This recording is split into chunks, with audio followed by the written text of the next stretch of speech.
I thought it was just a story, a silly tale someone made up to scare off curious travelers. But then I found myself standing in front of it, this old farmhouse sitting in the middle of nowhere. They said it was haunted, but no one knew why. Everyone had a theory. They warned me to stay away, but I didn't listen. I should have. The gravel crunched under my feet as I approached the dilapidated structure. The paint was peeling, the windows were cracked, and the porch sagged like it was exhausted from years of neglect. I told myself it was just an old, abandoned house. Nothing more. But even as I reached for the rusty doorknob, a chill ran down my spine. The door creaked open, and I stepped inside. The air was thick with dust and the musty smell of decay. Sunlight filtered through the grimy windows, casting long shadows across the floor. I took a deep breath, trying to calm my nerves. "It's just an old house," I repeated to myself. But as I moved deeper into the farmhouse, I couldn't shake the feeling that something was off. You know that feeling when you're alone, but you're certain someone's watching you? That's how it felt in there. Every step I took echoed through the empty rooms, and I swear I could hear them echoing back a split second later. I tried to brush it off as my imagination running wild, but then I heard it, a whisper so faint I almost missed it. "Hello?" I called out, my voice shaky. No response, just the creaking of the floorboards beneath my feet. As I explored further, the whispers grew more frequent. They seemed to come from everywhere and nowhere at once. I'd turn my head, thinking I'd catch a glimpse of someone, only to find empty space.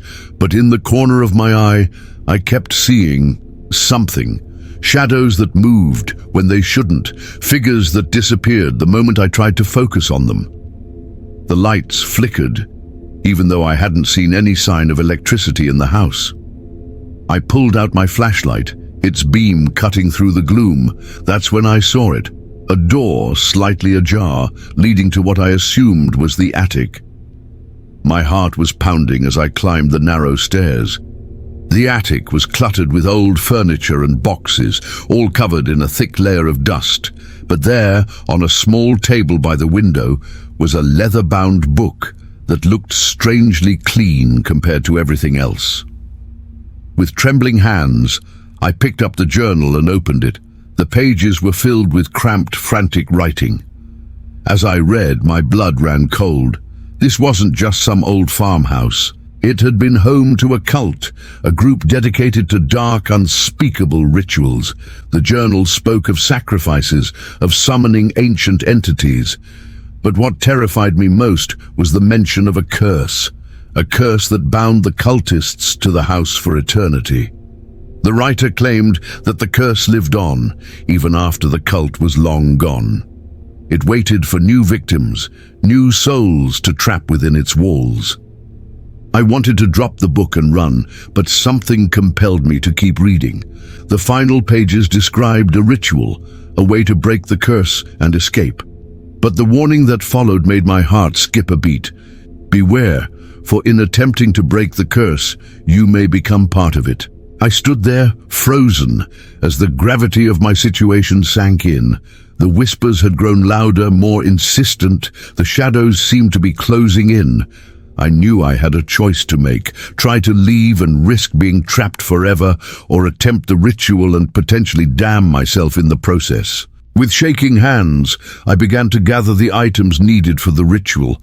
An old mirror from the corner of the attic, candles I found in a drawer, a knife that glinted ominously in the dim light. As I arranged everything according to the journal's instructions, the house seemed to come alive around me. The whispers turned into wails. The shadows solidified into grotesque shapes that clawed at the edges of my vision. The floorboards groaned and shifted as if the house itself was trying to stop me. I started the ritual, my voice trembling as I recited the words from the journal. With each phrase, the candles flickered more violently. The mirror's surface rippled like water. I felt a presence growing stronger, pressing in on me from all sides. As I reached the final words of the incantation, a piercing scream tore through the air. I realized with horror that it was my own voice. The mirror shattered, and I felt something cold and ancient rush into me. When I opened my eyes, the attic was quiet. The oppressive presence was gone. For a moment I thought it had worked, that I had broken the curse. But as I turned to leave, I caught sight of my reflection in a shard of the broken mirror. My face was wrong. My eyes were too dark, my smile too wide. I tried to scream, but no sound came out. I realized with growing terror that I hadn't broken the curse. I had become part of it. Now I'm trapped here, in this farmhouse that sits in the middle of nowhere. I'm part of the shadows that flicker in the corner of your eye. I'm in the whispers that make you doubt your senses. And I'm waiting, always waiting, for the next curious soul to wander in. It's too late for me. I'm part of the curse now. And if you ever find yourself near that farmhouse, remember this: the house is always waiting for the next one. The next soul to wander in, and maybe that soul will be you. I never thought a peaceful weekend getaway could turn into such a nightmare, but here I am, trapped in an endless cycle of terror, forever bound to this forgotten cabin in the woods. It all started innocently enough. My friends and I had been planning this trip for months, a chance to escape the city and unwind in nature. We found a great deal on a secluded cabin rental, nestled deep in the forest about 3 hours from town. As we drove down the winding dirt road, tall pines towering on either side, I felt a sense of calm wash over me. This was exactly what I needed. The cabin itself was rustic but charming, all weathered wood and cozy furnishings. A stone fireplace dominated the main room, perfect for those chilly nights. Out back, a small dock stretched into a serene lake, its surface like polished glass in the fading daylight. We unloaded our bags, cracked open some beers, and settled in for what we thought would be a relaxing weekend. That first night, we grilled burgers on the deck and watched the sunset paint the sky in brilliant oranges and pinks. As darkness fell, we gathered around the fireplace, telling stories and laughing. It was everything I'd hoped for. But as I drifted off to sleep that night, a faint unease began to creep in. I couldn't shake the feeling that something was off. I woke suddenly in the middle of the night, heart racing. For a moment, I couldn't remember where I was. Then it all came flooding back, the cabin, the trip. But something felt wrong. The silence was oppressive, broken only by the soft breathing of my friends asleep in their beds. And yet, I could have sworn I heard something else. A faint scratching, perhaps. Or was it footsteps? I lay there, rigid, straining my ears. But the sound, if it had been there at all, was gone. Still, I couldn't shake the feeling of being watched. My eyes darted to the window, half expecting to see a face peering in. But there was only darkness beyond the glass. Eventually, I drifted back to sleep. But my dreams were uneasy, filled with shadowy figures and whispered warnings I couldn't quite make out. When morning came, I tried to shake it off. Just my imagination running wild in an unfamiliar place, I told myself. But as the day wore on, that nagging sense of unease refused to leave. We spent the afternoon hiking, but even the beauty of the forest couldn't fully distract me. Every snapping twig made me jump, every shadow seemed to move, and always that feeling of being watched. That evening, as a storm rolled in, we decided to explore the cabin a bit more. In a back closet, we found a dusty box of old photos. Curious, we began to flip through them. They showed a family, mom, dad, 2 kids, at the cabin over what looked like many years. But something about the photos was unsettling. The smiles seemed forced, almost pained, and in every single picture, no matter where it was taken, you could see a dark shape lurking in the background. Probably just a trick of the light, we told ourselves. But I wasn't so sure. As thunder rumbled outside, we came across an old leather-bound journal tucked away in the box. The faded handwriting inside was barely legible, but what we could make out sent chills down my spine. It's always watching. Always. I see it in the shadows, in reflections, in the corner of my eye. The children are gone now. It took them first. My wife says I'm going mad, but I know the truth. We never should have come here. This place, it's not right. If you're reading this, get out while you still can. And whatever you do, don't look into its eyes. Don't let it see you see it, or you'll never leave. The final entry was a frantic scrawl. Do not look into the eyes of the one who is always watching. We laughed it off nervously, trying to convince ourselves it was just some elaborate prank by previous renters. But as lightning illuminated the room in stark flashes, I couldn't shake the feeling that we'd made a terrible mistake coming here. That night, the nightmares came again, but this time they felt more real, more urgent. I dreamed of dark forests and endless corridors, of eyes watching from every shadow, and always, always that scratching sound. When I jolted awake, drenched in sweat, the sound was still there, faint but unmistakable, coming from inside the walls. I stumbled out of bed, desperate to wake my friends, but their beds were empty. Panic rising, I searched the cabin, calling their names. But I was alone. Outside, fog had rolled in, thick and impenetrable. It muffled all sound, creating an eerie bubble of silence around the cabin. As I stood on the porch, peering into the mist, a chill ran down my spine. Something was out there, watching, waiting. Days passed, or was it weeks? Time seemed to lose all meaning. I searched endlessly for my friends, for any sign of life beyond the fog, but there was nothing, just the cabin, the lake, and the ever-present feeling of being stalked by something ancient and hungry.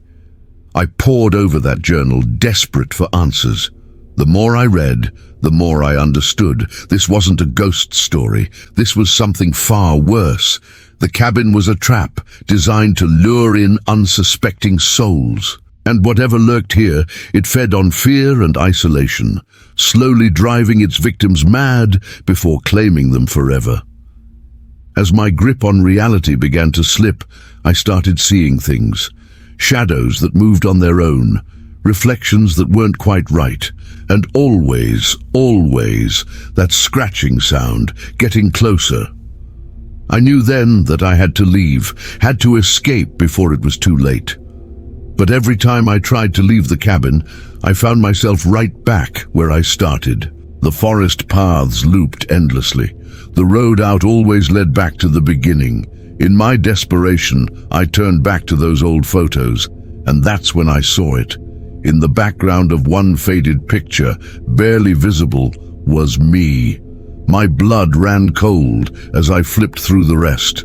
There I was again, and again, always in the background, looking lost and terrified. Somehow, impossibly, I had always been here, always been part of this nightmare. The realization hit me like a physical blow. I wasn't trapped in the cabin. I was trapped in time, in an endless loop of terror. As that thought sank in, I heard car doors slamming outside, voices, laughter. I watched in horror as a group of friends, my friends, walked up to the cabin, bags in hand, ready for a relaxing weekend getaway. I tried to scream, to warn them, but no sound came out. I was nothing more than a shadow now, a faint presence in the background of someone else's nightmare. As they entered the cabin, full of excitement and hope, I felt myself fading. The cycle was beginning again, and I knew, with a certainty that chilled me to my core, that it would never ever end. So if you're reading this, heed my warning. That secluded cabin you're thinking of renting, that peaceful getaway in the woods, it might not be what it seems, because sometimes the most terrifying monsters aren't the ones that lurk in the dark. They're the ones that trap you in an endless loop of your own fear, feeding on your sanity until there's nothing left but a fading image in an old photograph.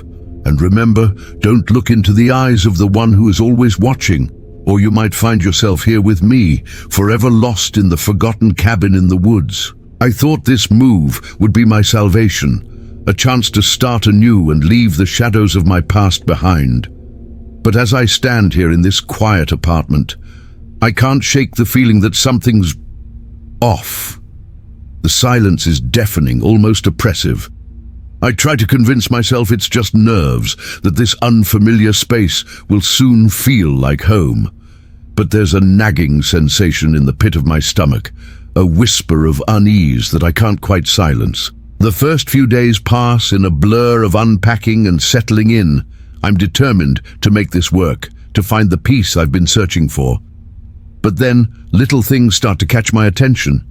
A coffee mug I swore I left on the kitchen counter appears on the living room table. The lights flicker just for a moment when I enter a room.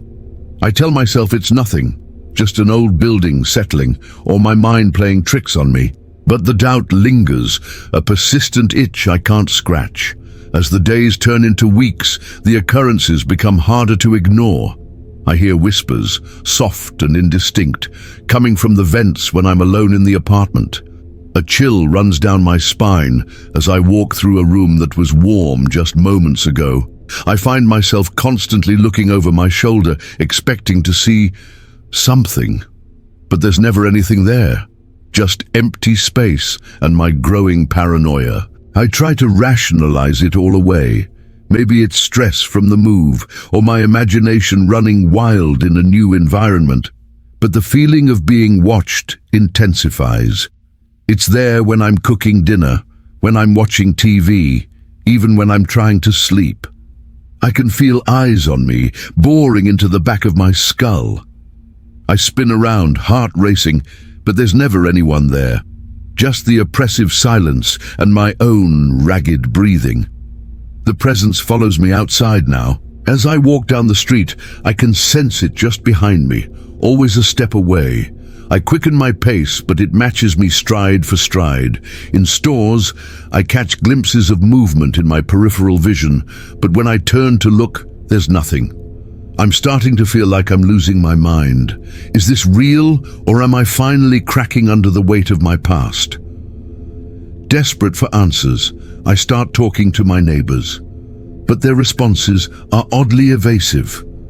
They brush off my concerns, telling me I'm just imagining things or that I need to relax. But I see the fear in their eyes, the way they quickly change the subject. They know something. I'm sure of it. But why won't they talk? One night, as I'm returning home late, I overhear a hushed conversation in the stairwell. Two of my neighbors are whispering urgently, unaware of my presence. I catch fragments of their discussion. It's back. We can't tell the new tenant. It's been following my family for years. My blood runs cold. So I'm not crazy. There is something here, something they all know about but won't acknowledge. Driven by a mix of fear and desperate curiosity, I start digging deeper. In a dusty corner of the building's basement, I find an old box of VHS tapes. Most are damaged or blank, but one catches my eye. The label, faded and peeling, bears my family name. With trembling hands, I take it back to my apartment and play it. The footage is grainy and distorted, but what I see chills me to the bone. It's my grandfather, a man I barely knew, sitting in a dimly lit room. He looks haggard, his eyes wild with fear as he speaks directly to the camera.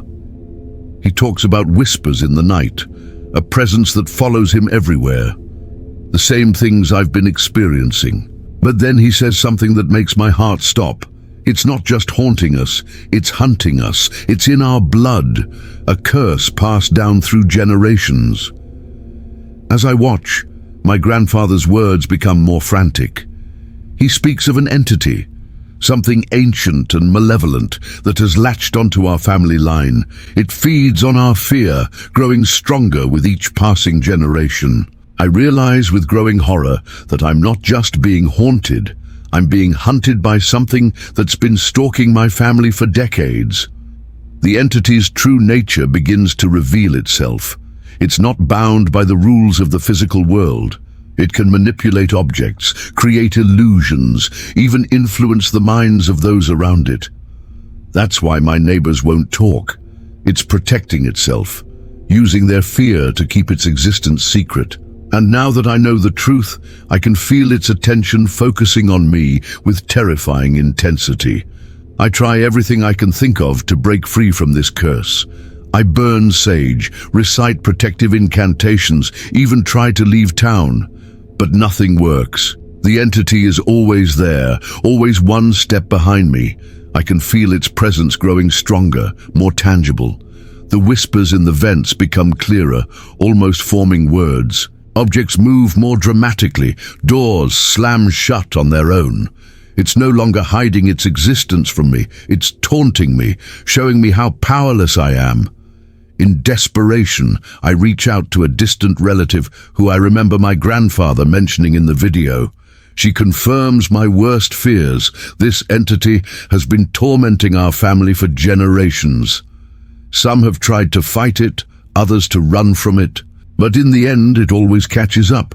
She tells me of a ritual, a last-ditch effort to break the curse, but she warns me. If it fails, the consequences will be dire. I decide to perform the ritual. What choice do I have? I can't live like this anymore, constantly looking over my shoulder, jumping at every shadow. I gather the necessary items and wait for midnight. As I begin the incantation, the air in the apartment grows thick and heavy. The lights flicker violently, and I hear a low, menacing growl that seems to come from everywhere at once. I push through my fear, continuing the ritual. For a moment, I feel a surge of hope. The oppressive presence seems to lift, the air clearing. But then, with a deafening roar, everything goes black. When the lights come back on, I'm no longer alone in the room. There, standing before me, is the entity that has been haunting my family for generations. It's not a ghost or a spirit. It's something far worse, a living manifestation of our family's darkest secrets and deepest fears. I can see echoes of my own face in its twisted features, along with those of my parents, my grandparents, and ancestors I've never known. I realize with horror that it's not just following us, it's a part of us. As it reaches for me with shadowy tendrils, I understand the terrible truth. There is no escaping this curse. It's in my blood, my very DNA. No matter where I go or what I do, it will always be there, just one step behind me. And now, as its cold touch envelops me, I know that I've lost. The entity has caught up, and I will never truly be free again. In these final moments, as the darkness closes in, I can only hope that someday, someone in my family line will find a way to break this curse. But for me, it's too late. The entity that follows me has finally caught up, and I am powerless to stop it.